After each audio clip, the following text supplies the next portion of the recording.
Luckily enough, in the time that we live in the internet time that we live in, we could measure through the internet by asking our own people in the organization certain questions.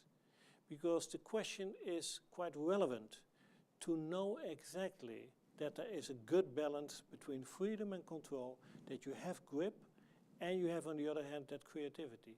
Because the worst thing that could happen to the leadership of the company, to any leader, is being confronted with surprises. You don't want surprises. In order to not have surprises, there are two things that are essential. There should be transparency, full transparency in the company, relevant, full transparency, and there should be accountability. Now, if you take the accountability and the transparency, there are 4 questions you could bring anonymously into the organization to your key people and ask them the question. Number 1, how clear is the ambition of the company?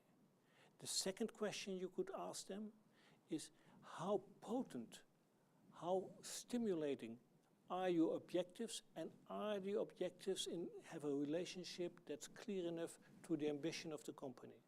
The third question you should ask your key people in the organization, do you have the resources necessary to execute your work, to do your work?